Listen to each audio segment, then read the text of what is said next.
My name is Daniel Mercer. I'm 42 years old, and for most of my adult life I thought of myself as a man who understood people. I ran a consulting firm in Baltimore, spent my days reading expressions, spotting lies in contract negotiations, analyzing motives before clients even voiced them. And yet, with all that supposed intuition, I didn't notice the one lie that mattered most. Her name was Elise Carter. We met on a rainy Tuesday at a cafe near Lexington Market. She was standing by the counter, shaking water from her hair and laughing at something the barista said. That laugh, light, unguarded, the kind that made strangers look up, pulled me in before I even realized I'd taken a step toward her. Everything after that felt strangely inevitable. 2 weeks later, we were inseparable. 3 months later, she moved into my apartment. A year later, I started imagining marriage, kids, a house with a garden she always said she wanted, even though she never remembered to water plants. It felt real, more real than anything I'd had before. And maybe that's why I didn't question the small inconsistencies. The late nights at work, the sudden silences when her phone lit up, the way she'd smile at me some mornings with this softness in her eyes, almost guilty. I realize now. But back then I believed we were building something solid. The truth arrived like a cold hand closing around the back of my neck. It happened on a Thursday evening in early October. Elise said she had a company dinner mandatory. She'd added, kissing me quickly before rushing out the door. I remember the way she smelled like bergamot and rain. I remember watching her walk down the hallway, her heels clicking, the sound fading gradually. I wouldn't have checked anything if not for the mail. Pure accident. I'd been searching for a client file on my laptop. Her phone was connected via the shared account, and a message popped up at the top corner of the screen. You picked the dress I like. Can't wait to see you. Sent by Nathan. Well, Larry stared at the name. Her colleague, the guy she always mentioned with an eye roll, calling him annoying, too competitive, not her type. My first thought wasn't even suspicion. It was disbelief, a refusal. But then the second message came in, dinner reservations confirmed. After that, our spot. I felt something cold spread through my chest, slow at first, then sharp, like ice cracking from the inside. I grabbed my keys without thinking, drove, not even sure where at first, just following a sickening instinct that tightened more with each turn of the wheel. The company dinner was at a mid-range restaurant downtown. The parking lot was half empty. I saw Elise's car immediately. She always parked crooked, always just a little over the line. And then I saw them, through the glass window. Elise, Nathan, sitting too close, her hand on his arm as she laughed. God, that laugh, the same one she used on me the day we met. I didn't storm inside, didn't shout, didn't make a scene. Instead, I stood there, outside in the cold October wind, watching them, feeling something inside me tilt, rearrange itself, settle into a shape I didn't recognize. When they left an hour later, walking out together, her fingers brushing his, I didn't follow immediately. I waited, counted to 10, then 20, then walked back to my car and trailed them through narrow streets toward a part of the city I knew too well. An apartment building, not ours. A small, modern place far from downtown. They went inside. Lights flicked on, silhouettes moved through the curtains. And that was the moment, the exact second, when something in me hardened. Not anger, not heartbreak. Something colder, cleaner, like clarity. All the years I'd spent helping clients navigate crises, reading human behavior, anticipating consequences. Suddenly, that skill wasn't a profession. It was personal, instinctual. This wasn't just betrayal. It was a puzzle, a structure, a system of choices they thought would stay hidden. And I knew with absolute certainty that I was going to take that system apart piece by piece, not through violence, not through anything reckless, but with precision. When I finally got home that night, the apartment felt unfamiliar, like it was waiting for me to become someone else. And I did. By morning, I had already started planning, quietly, patiently, without rage, without mercy. Because trust doesn't break with a sound. It collapses in silence, and silence was all I had left. Mark woke up with the feeling that someone had been standing beside his bed a second before his eyes opened. His room was dim, the curtains only half drawn, letting in a thin slice of pale morning light. Dust floated inside the beam like slow-moving snow. His chest felt tight, not painful, just tense, like his body had remembered something his mind hadn't caught up with yet. At the edge of the desk, exactly where he left it, lay the photograph. He didn't want to look at it again. He also couldn't stop himself. Mark forced himself out of bed, each step toward the desk feeling like stepping into cold water. He picked up the photo carefully, like it might crumble, or burn, or change the moment he touched it. The boy in the picture stared right back at him, a dusty playground, faded swings, a crooked metal slide behind him. All ordinary. Except the face. The boy looked no older than 8 or 9, messy hair, wide eyes, a serious expression that didn't match the setting. Kids in playgrounds are supposed to smile. This one didn't. He seemed to be studying whoever held the camera, maybe even expecting something. And those eyes, they weren't identical to Mark's, but close enough to make the air behind him feel colder. Not like a sibling resemblance, sharper than that. The kind of almost match that digs under the skin and refuses to let go. He flipped the picture over again, hoping for new clues, even though he already knew it was blank. Still blank, but now he noticed something he somehow missed yesterday. There was a faint smudge near the bottom corner. Not ink, not dirt. Something like a fingerprint. His stomach tightened. Whose? Mark sat down slowly. The room felt smaller, not claustrophobic, just listening. He took a deep breath and tried to think logically. Someone could have slipped the photo into his old notebook years ago. It might be some relative, a cousin, a neighbor kid from long ago, maybe even a friend he'd forgotten. But none of that felt right. The picture felt recent. Too recent. His phone buzzed suddenly, vibrating against the desk and making him jump. A message from Leah. Morning. Did you sleep? You sounded weird yesterday. He stared at the screen, then at the photograph. What was he supposed to say? He typed, deleted, typed again. I found something. I'll explain at school. He sent it before he could overthink. Mark grabbed his backpack, hesitated, then slipped the photograph into one of the small inner pockets, the one no one ever uses. As he zipped the bag closed, he felt that strange weight again. Not physical. More like a presence, like the picture wasn't just in his backpack, like it was waiting, and downstairs.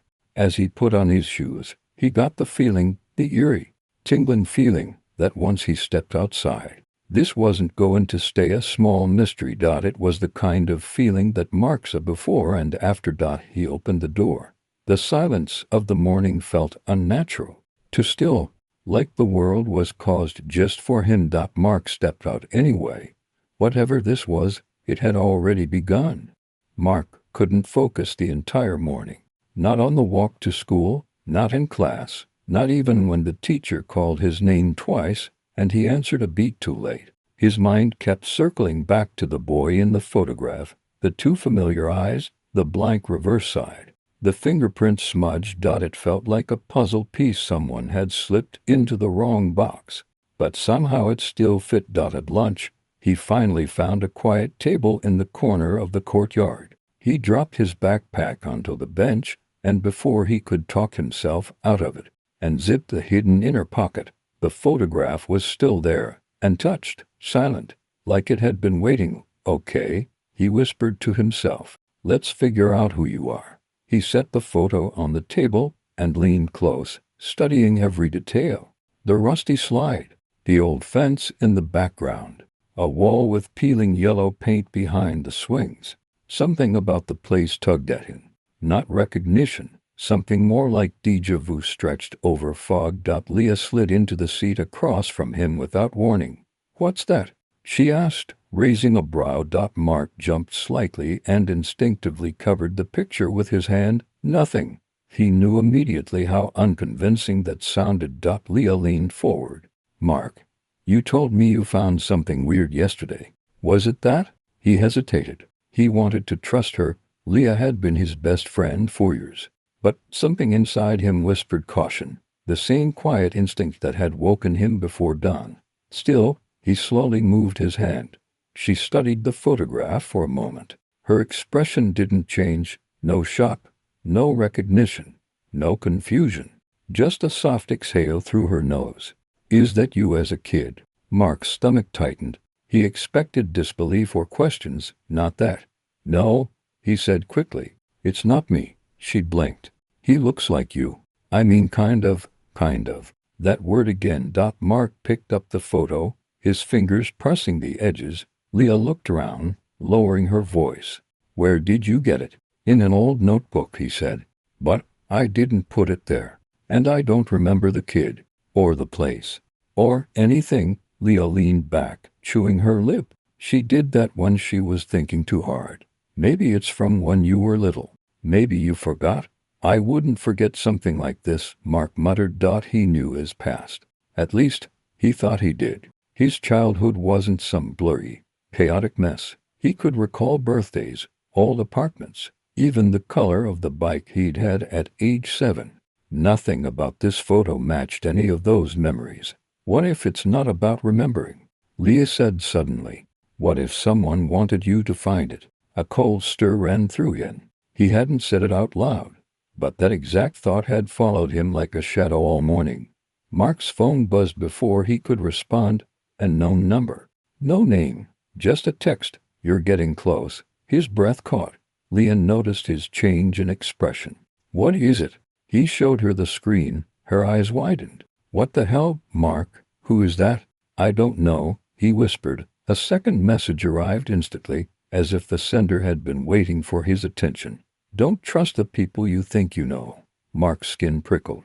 The courtyard suddenly felt too open, too exposed, as if someone could be watching from any direction. He looked around, scanning faces, windows, the doors to the hall. Nothing seemed out of place. But that didn't comfort him. Leah grabbed his arm. We need to tell someone. A teacher. Your mom. This is... No, Mark said sharply, louder than he meant to. Not yet. Leah's eyes softened. Mark, this isn't normal. I know. His voice cracked a little. I need to understand what's happening before I drag anyone else into it. He stood, shoving the photograph back into his backpack. The messages, the boy, the strange familiarity, they all pointed to something. Something buried. Something he wasn't supposed to see. But now that he had, he couldn't look away. As they walked back inside, Mark felt it again. That strange electric awareness. Like eyes on the back of his neck. Like a presence just behind him. Like someone trailing their shadow across his. He didn't turn around. He didn't have to. Some things you don't need to see to know they're real. And whatever this was, it wasn't finished with him. Not even close. Mark spent the rest of the school day in a haze. Words on the board blurred. Voices blended. Minutes stretched and twisted, refusing to behave normally. Every sound felt sharper. Footsteps in the hallway, the rustle of paper, the sudden slam of a locker. He kept checking his phone. No new messages. Almost worse than receiving more. When the final bell rang, he didn't wait for Leah or anyone else. He slipped out through the side exit, backpack tight across his shoulders, and crossed the courtyard with that same piercing sense of being watched. But the thing chasing him wasn't outside. It was inside his mind, questions that refused to sit still. He reached the sidewalk before Leah caught up. Mark, hey, wait. He turned reluctantly. She jogged toward him, backpack bouncing, her breath visible in short bursts in the cool afternoon air. You could have warned me, she said. I thought you were mad. I'm not. He wasn't. Not at her, at least. She stepped closer, lowering her voice. So, what now? Are we pretending none of this happened? No, he swallowed. I think I know where that photo was taken. Leah blinked. You do. Not exactly. But I recognized something this morning. The wall behind the swings, it's the same color as the old community center on Hawthorne Street, the one that's been closed for years. Mark nodded. Yeah, My mom used to take me there when I was little. Leah frowned. But wasn't it shut down after the fire? You were what, 6? 5? He corrected automatically. The memory surfaced faintly. The smell of burnt carpet, sirens echoing, people shouting outside the building. But none of it matched the playground in the photo. Still, the yellow wall. It was too specific to be coincidence. Leah crossed her arms. So, what are you saying? That the picture was taken before the fire? Maybe. Or after. I don't know. He exhaled. But if someone wanted me to find that photo, maybe they want me to go back there? She stared at him like he'd lost his mind. Then sighed. Of course you're going. Even if it's a terrible idea. Mark glanced up. I don't want you involved. Tough, she said. You think I'm letting you walk into a creepy burned-down building alone? A small, unwilling smile tugged at his lip. Leah always pushed back when he tried to shut her out. Fine, he said. But we go before it gets dark. They reached the Hawthorne Community Center in 15 minutes, an abandoned block-shaped building tucked between an overgrown field and a row of boarded-up houses. The chain-link fence around it leaned at an angle, half swallowed by rust and weeds. Nothing about the place looked inviting. The playground beside it was even worse.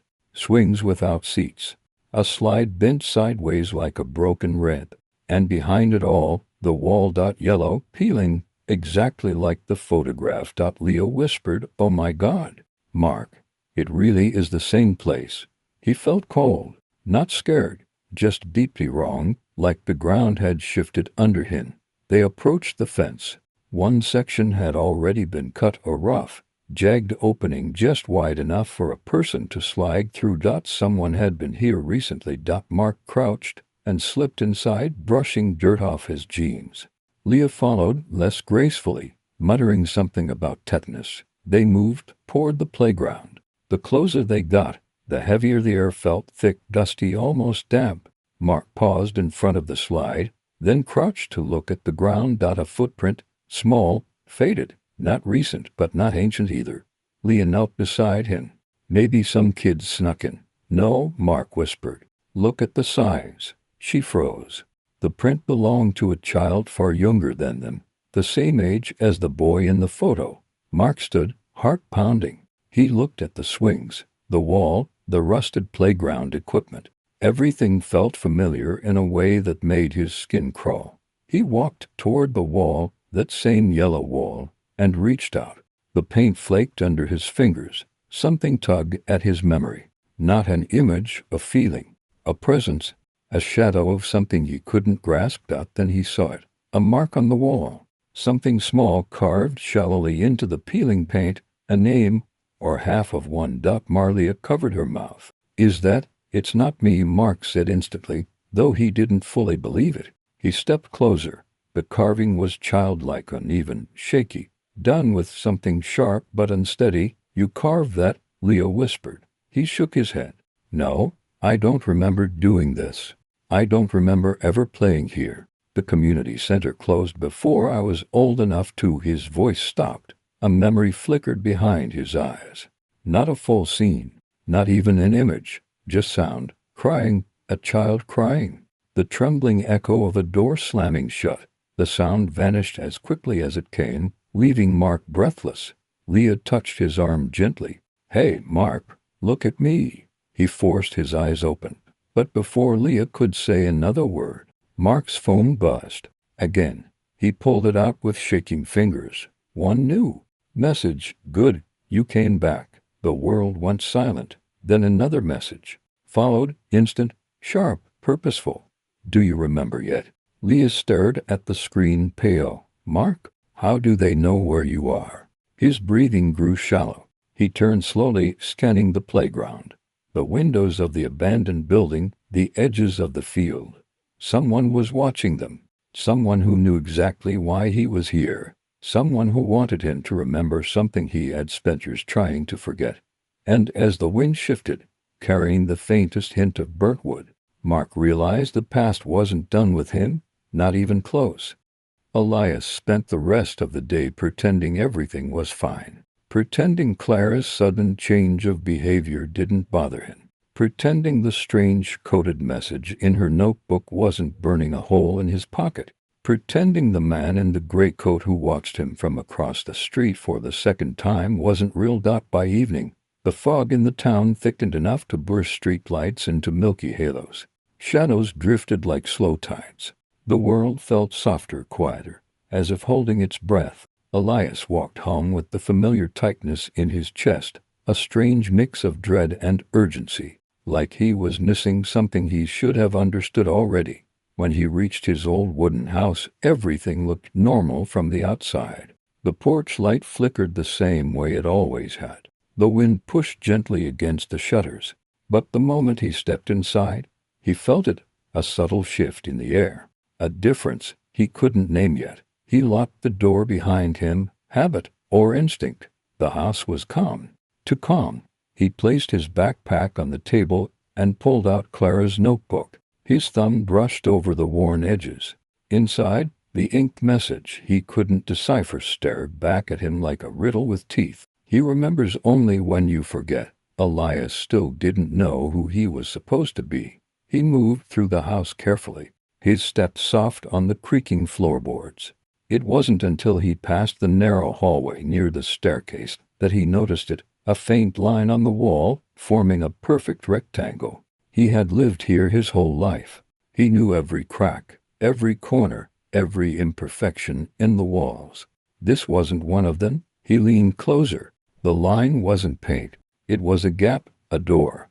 A door that didn't exist yesterday. His fingers hovered over the edge of it.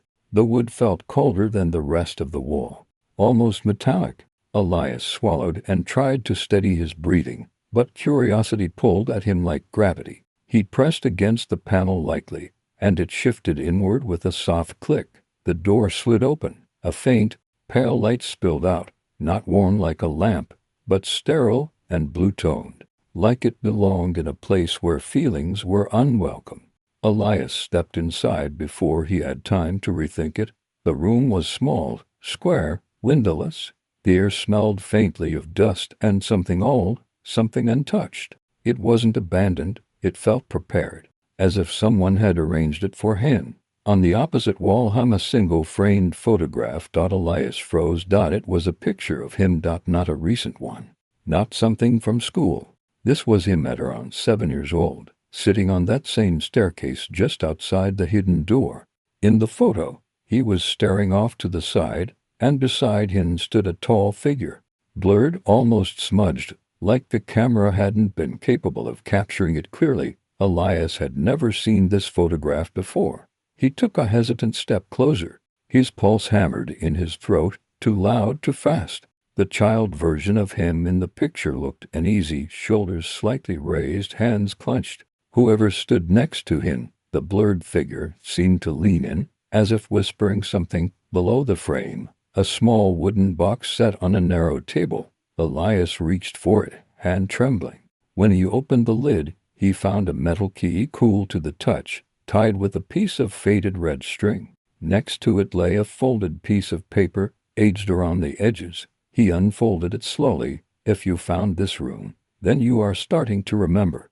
Do not trust your first memory. It was not yours. His breath caught. A faint sound echoed from the house, the muted thud of a door closing somewhere behind him. Elias spun around, heart jolting. The hallway behind the hidden doorway looked darker than before.